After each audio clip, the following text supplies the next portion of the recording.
نماز جنازہ کے فوراً بعد دعا مانگنا اسی جگہ پر، یہ بالکل کوئی ثابت نہیں ہے۔ ایک روایت یہ ابو داؤد سے لے کے آتے ہیں اور اتنی بےایمانی کرتے ہیں، وہ جنازے والے چیپٹر میں سنن ابی داؤد میں ہے، نبی علیہ السلام نے فرمایا کہ جب تم اپنے بھائی کا جنازہ پڑھو تو خلوص سے دعا مانگو اس کے لیے، یعنی وہ جنازے کے اندر جو دعا ہے نا وہ خلوص سے مانگو۔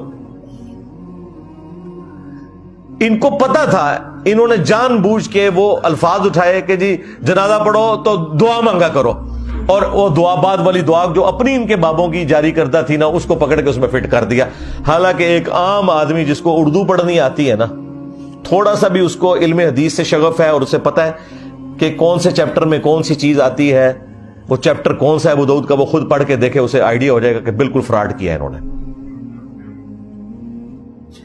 البتہ سنن ابی داؤد میں ایک حدیث موجود ہے کہ نبی علیہ السلام کسی صحابی کو دفنا کر جب فارغ ہوئے تو آپ نے اس کی قبر پہ کھڑے ہو کر فرمایا کہ اب اپنے بھائی کے لیے قبر کے سوالات میں استقامت کی دعا مانگو، اس سے قبر میں سوال ہوگا، آزمایا جائے گا۔ تو دفنانے کے بعد قبر کے اوپر کھڑے ہو کر اجتماعی دعا کرنا اس میت کے لیے کہ اسے قبر کے سوالات میں آسانی ہو، یہ سنت ہے، یہ سنن ابی داؤد کے اندر حدیث موجود ہے۔ جنازے کے فوراً بعد دعا کرنا اسی جگہ پر یا فرض نماز کے فوراً بعد دعا کرنا اسی جگہ کے اوپر، یہ دونوں کوئی ثابت نہیں ہے۔ لہذا بریلوی اور دیوبندی دونوں اپنے اس عمل میں غلط ہیں، نہ کہ یہ کہ وہ ایک دوسرے سے دلیل حاصل کریں۔ بھائی دلیل قرآن و سنت سے پیش کریں۔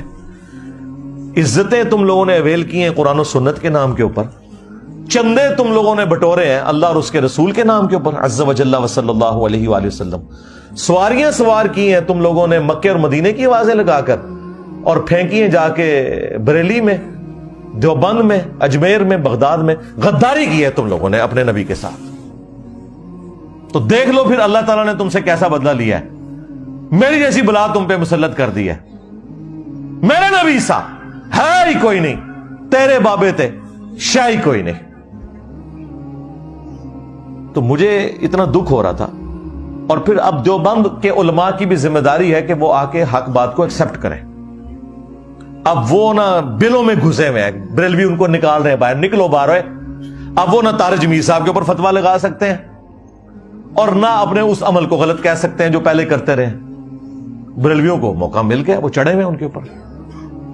تو ہم تو دونوں کو قرآن و سنت کی تعلیمات کے خلاف سمجھتے ہیں۔ قرآن و سنت سے دلیل پیش کرنی ہوگی، کسی کے ذاتی اجتہاد کو، ذاتی قیاس کرنے کو دین کا نام نہیں دیا جا سکتا۔ قیاس اور اجتہاد اس وقت آتا ہے جب قرآن و سنت یا اجماع امت میں کوئی چیز نہ ملے۔ اچھا اس کے اوپر پتہ ہے آپ کو کیا کہیں گے؟ جی قرآن میں ہے ادعونی استجب لکم، اے میرے بندو مجھ سے مانگو میں تمہاری دعاؤں کو قبول کروں گا۔ تو یہ تو جنرل حکم ہے، جس ٹائم مرضی آپ دعا مانگے کوئی مسئلہ نہیں ہے۔ اور پھر ساتھ آپ کو یہ کہیں گے کہ دعا مانگنا کوئی گناہ کا کام تو نہیں ہے، ہم نیکی کا کام ہی کر رہے ہیں نا، تو بتاؤ یہ منع کدھر ہے؟ اچھا اب جب یہ اس قسم کا ایک منطق کے اوپر مبنی کوشچن کرتے ہیں جس کا قرآن و سنت سے کوئی لینا دینا نہیں، تو جو بیچارے دین کا تھوڑا سا علم رکھنے والے لوگ ہیں وہ فوراً پریشان ہو جاتے ہیں کہ بات تو ٹھیک ہے، منع تو کوئی نہیں، اور دعا کرنا کوئی گناہ کا کام تو نہیں ہے۔ تو انہی سے پوچھا کریں کہ اذان دینا کیا گناہ کا کام ہے؟ بخاری مسلم دونوں میں حدیث ہے، جب اذان دی جاتی ہے نا تو شیطان کی ہوا خارج ہو جاتی ہے اور وہ وہاں سے بھاگ جاتا ہے۔ تو یہ بریلوی حضرات عید کی اذان کیوں نہیں دیتے؟ نہ اقامت کہتے ہیں، ڈائریکٹ نماز پڑھتے ہیں۔ وہ کہیں گے وہ اس لیے نہیں کرتے کہ نبی صلی اللہ علیہ وآلہ وسلم نے عید کی اذان نہیں دی۔ انہیں کہ یہ تو آپ کا کرائٹیریا نہیں ہے، آپ تو کہتے ہیں کہ اذان نیکی کا کام ہے۔ آپ یہ بتائیں کہ نبی علیہ السلام نے اذان دینے سے منع کدھر کیا ہے؟ دا ٹائم قیامت تک جائے دیکھ کیسا چک وڈیا میں انہوں کہیں گے نہیں اس طرح دی تو کوئی گل نہیں ہے۔ ہاں آئے ہو نا داڑھ تلے،